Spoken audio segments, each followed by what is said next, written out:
Olá, este é o Blog Civil Imobiliário. Hoje eu tenho a enorme satisfação de entrevistar mais uma vez meu querido amigo Kleber Zanquin, sócio de SABZ, professor do INSPER, doutor pela USP e presidente da Comissão de Infraestrutura do Ibradim. Kleber, obrigado por voltar aqui ao nosso blog. Eu que agradeço. Hoje a ideia era tratar a respeito um pouco de infraestrutura, né? O nosso blog é um blog sobre direito imobiliário, então muitos dos nossos internautas estão muito habituados em questões relacionadas à compra e venda de imóveis, seja entre particulares, aplicação do Código Civil, né? Compra e venda de imóveis, ou seja, sempre no âmbito do direito privado, ainda também na incorporação imobiliária, com a aplicação da 4.591, mas muito no âmbito do direito privado. Mas você, Kleber, também tem uma atuação muito forte nessa questão da infraestrutura. E eu queria saber um pouco o papel do advogado. Qual é a preparação e qual tipo de expertise precisa ter o advogado para poder atuar bem, como você tem feito nessa área? Bom, obrigado mais uma vez pela oportunidade. Vinculando aqui ao assunto do imobiliário, hoje a infraestrutura caminha muito junto com o imobiliário em pautas como o direito urbanístico, né? O direito urbanístico ele é um diálogo muito interessante entre a infraestrutura que você precisa fazer no nível das cidades para que então você tenha um desenvolvimento imobiliário a reboque, né?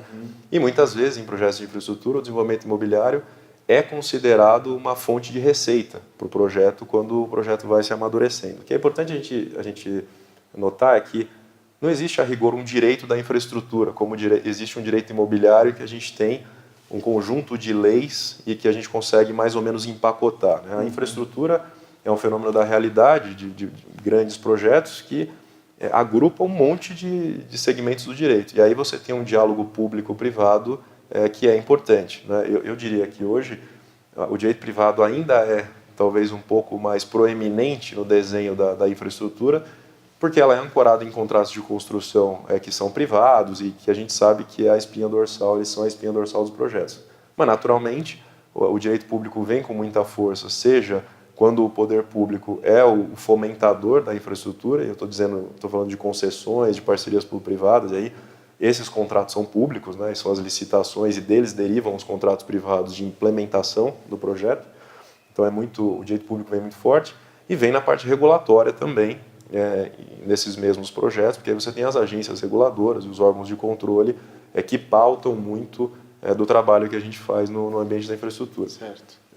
Nesse caldo, você precisa, como advogado, primeiro, ter a disposição de conviver com esses dois ramos do direito, que na minha visão pessoal, e já até escrevi um livro a respeito, não tem esse muro que a gente acha que tem. Na verdade, você tem uma proximidade que impressiona entre os dois segmentos, ela é muito mais uma abordagem acadêmica do que prática na nossa vida, então precisa ter um pouco dessa abertura mental de compreender e se dedicar, de um lado, e de outro lado, explorar outros ramos do pensamento. Então é muito importante na infraestrutura que você conheça a contabilidade com profundidade, aí contabilidade pública e privada. É muito importante que você conheça economia, porque quando você vai fazer uma modelagem de um projeto de infraestrutura, os elementos econômicos, as variáveis econômicas são fundamentais, né, em termos de projeção de receita, crescimento econômico em determinada região, isso impacta muito o projeto. Matemática financeira é algo muito importante, inclusive para vincular com outro assunto que a gente falou de matriz de risco, né, como é que você desconta os fluxos de caixa, os fluxos de investimento, aloca de um lado a outro, é importante ter esse conhecimento. Além de um societário importante, porque você tem consórcios, SPS, que são montados numa linha semelhante ao do direito imobiliário, para dizer que um advogado de infraestrutura, na verdade, precisa se qualificar como um advogado de projetos. E um advogado de projetos, ele não cabe exatamente em um ramo do direito, né?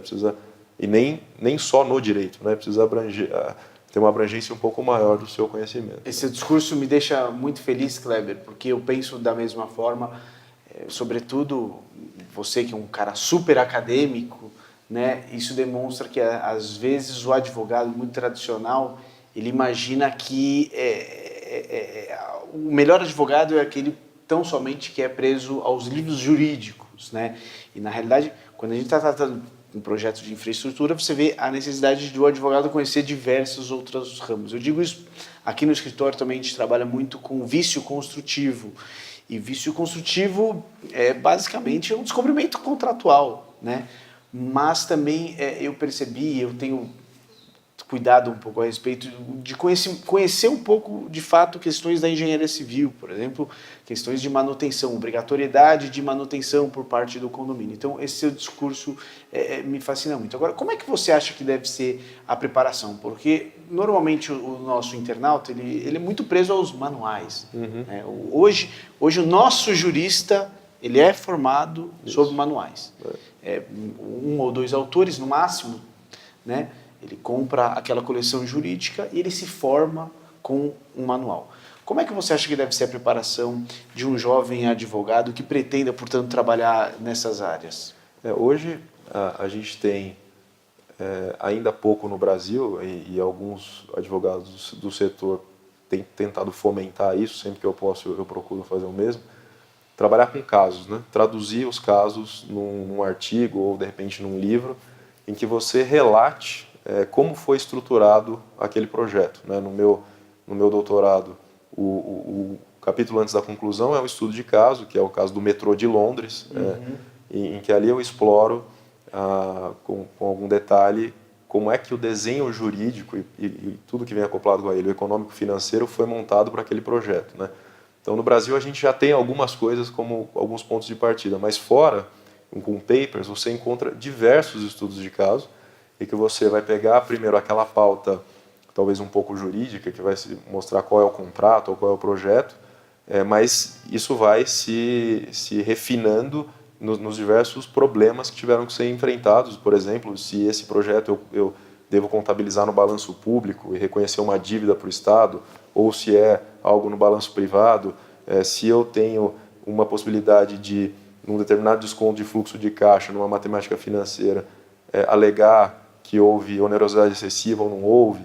Então isso você já tem e a gente acessa por esses sites, JS Store, essas outras revistas, estudos de caso. Eu acho que é quase como se fosse de fato um estudo avançado, porque né, reúne bastante conteúdo que não é só jurídico, precisa se dedicar, mas a gente tem absoluta capacidade de entender. O advogado às vezes se julga muito mais limitado do que né? É preciso, às vezes, que a gente se abra para entender esses assuntos, inclusive a matemática mesmo, porque pode ter alguma dificuldade, mas se a gente se dedicar, a gente vai conseguir. Então, respondendo de forma objetiva, eu acho que é pegar esses materiais que a gente tem hoje, que são estudos de caso, tem já no Brasil, mas muito mais casos internacionais. Kleber, muito obrigado pela sua entrevista. Eu já há um tempo estava tentando marcar essa entrevista com o Kleber, que eu acho que para quem nos escuta deve ter o Kleber assim como exemplo. O Kleber ele é muito novo, ele já tem uma atuação de muito destaque, ele já é doutor pela USP, presta um serviço jurídico muito bom aos seus clientes, e eu acho que é justamente isso, a busca pela qualificação acadêmica sempre do internauta, do estudante, e também pode ser aqui o nosso internauta, né? Mas a busca acadêmica, mas também abrir a cabeça para ter uma formação sólida, não só em questões jurídicas, abrir a cabeça para outras questões. Então, Kleber, queria agradecer muitíssimo pelo seu retorno aqui ao nosso blog. Uma satisfação. Obrigado, esse foi Kleber Zanquim e até a próxima, pessoal.